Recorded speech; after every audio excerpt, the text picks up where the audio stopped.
And I'm just like, hey, I need your help. I need some ice, and I need you to help me find my phone.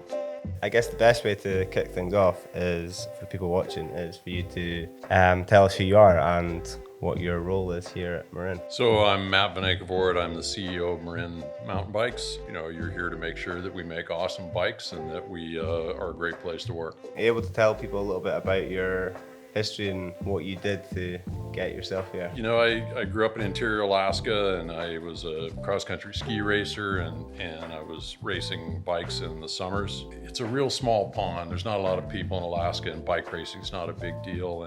And I moved down to Washington to race bikes. It was super fun because it's a lot more riders, a lot more competition. Took a job in a bike shop just to kind of make ends meet. Met my wife there, and I loved it. I mean, I worked in bike retail for 10 years, but you reach a point in any job, I think, where if you're kind of ambitious and you're sort of interested in the industry that you're in, where you want to do more. I got hooked up with a Taiwanese factory owner who was starting a brand called Full Speed Ahead. And so we, design and develop components, FSA, vision, etc. And I was there for about 10 years until I was contacted by the new owners of Marin. They were looking for someone who could take the brand and bring it to another level.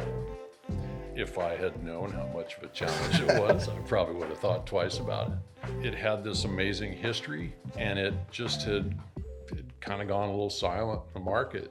And I thought that it was a brand that really had the potential to come back and be, relevant and interesting to riders today. What do you think are the main differences of the Marin you see today compared to the Marin that when you came on board, say 10 years ago? I think that there was still a feeling in the brand at that point that, competition was our path to success, and that we had to have race bikes, and we had to have road racing bikes, and we had to have cross-country racing bikes. And I mean, we stepped back at it and went, look, our belief in the brand for us is that it's about cycling is fun. I started racing mountain bikes more because it was so much more fun than road racing. I mean, people hung out after the race, we had a party, and did things we probably shouldn't talk about. It was like a community, and it was really fun. And if we want to get more people into cycling, and we do, I mean, it's not just the business side of it. I believe in it. It's a great, healthy life choice. It makes sense in so many ways. And if you want people to engage with something and you make it all about racing and competition, you're already eliminating a lot of people that would otherwise go, wow, I love cycling. It's really fun. What bikes have you got in your own garage, and what's your daily route? Got a Wolf Ridge with XTR that Zippy built up for me. I'm looking forward to getting back on that. I've got an Nicasio 2 with like full Dura-Ace TI2, which is it's a bit overbuilt, but the guys from Shimano hooked me up. So, and Dura-Ace that stuff's amazing. I heard you've got your fair share of mountaineering stories from back in the day, and I don't know whether there's a specific one or a selection of stories that would be good to hear about. I started mountaineering when I was 15, and the Alaska range is only about 150 miles from where I grew up, and so we used to hitchhike down a lot and go on weekend climbs. And I started doing a lot of harder and harder stuff, and started climbing with some pretty high level mountaineers. 1983 and 84, I was in two fairly major mountaineering accidents, and it was kind of the first time in my life that I sort of suddenly realized, like, oh shit, I could die.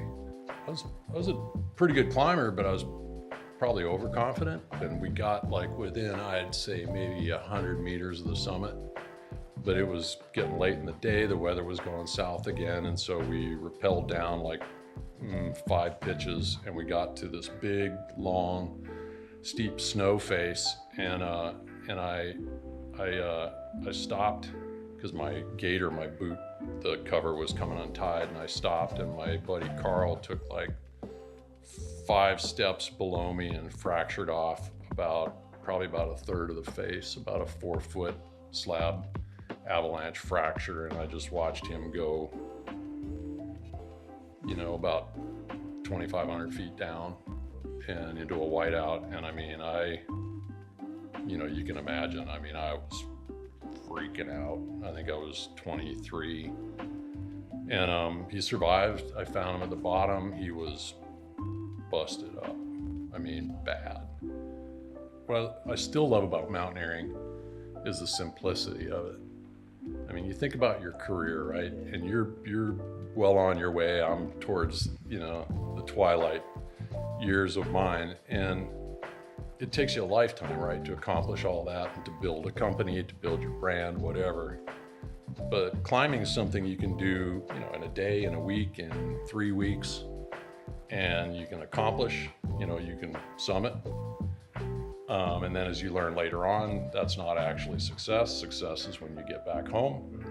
But you live this whole kind of journey and this whole kind of life, and you've accomplished something, and you can do it in a weekend, or whatever. And it's satisfying, and it's always more fun when you look back at it than when you're in the middle of it. But I guess the one thing I've taken away from it is there's points in your life that are stressful and you have to keep making decisions, right? So you can't just go like, oh, hell, my life's gone to hell and I'm just going to sit down and have a good cry. And I mean, I left Carl in that, I set up the tent and I left him there, and I just went, I'm either going to make it to the highway or I'm going to die trying. I didn't know if it was going to work out, but it's the same not exactly the same in business, but it's the same principle, which is, you come up on something, even if you're not entirely sure what the right thing is to do, you've still got to make a decision, and you just take your best shot. And if you fail, you'll learn from it. And if you succeed, then you move on to the next one. And I think that proved to me, or helped me to understand, that you have to make decisions and you have to move ahead. Even if you screw it up, at least you've learned, okay, that's not an option. Anyway. There you go.